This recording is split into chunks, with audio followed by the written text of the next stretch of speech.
চন্দ্রধর চন্দ্রধর বলে আবার শিব পূজায় করে দেবে কিনা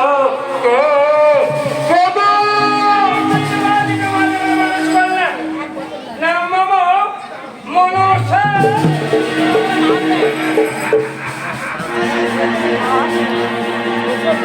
কিসের লাগিতে আমার কাছে আগবার আমার পূজা করেছে পূজা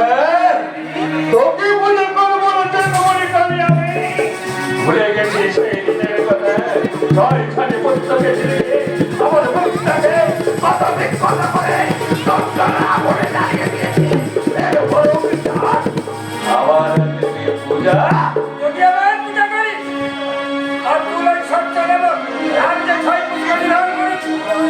আমি ফিরিয়ে দেবো তোর চলে যাওয়ার চাকরি করে যে হস্তে পুঁজি আমি দেব বিষ্ণুর মানে ওই হস্তে নাই বুঝব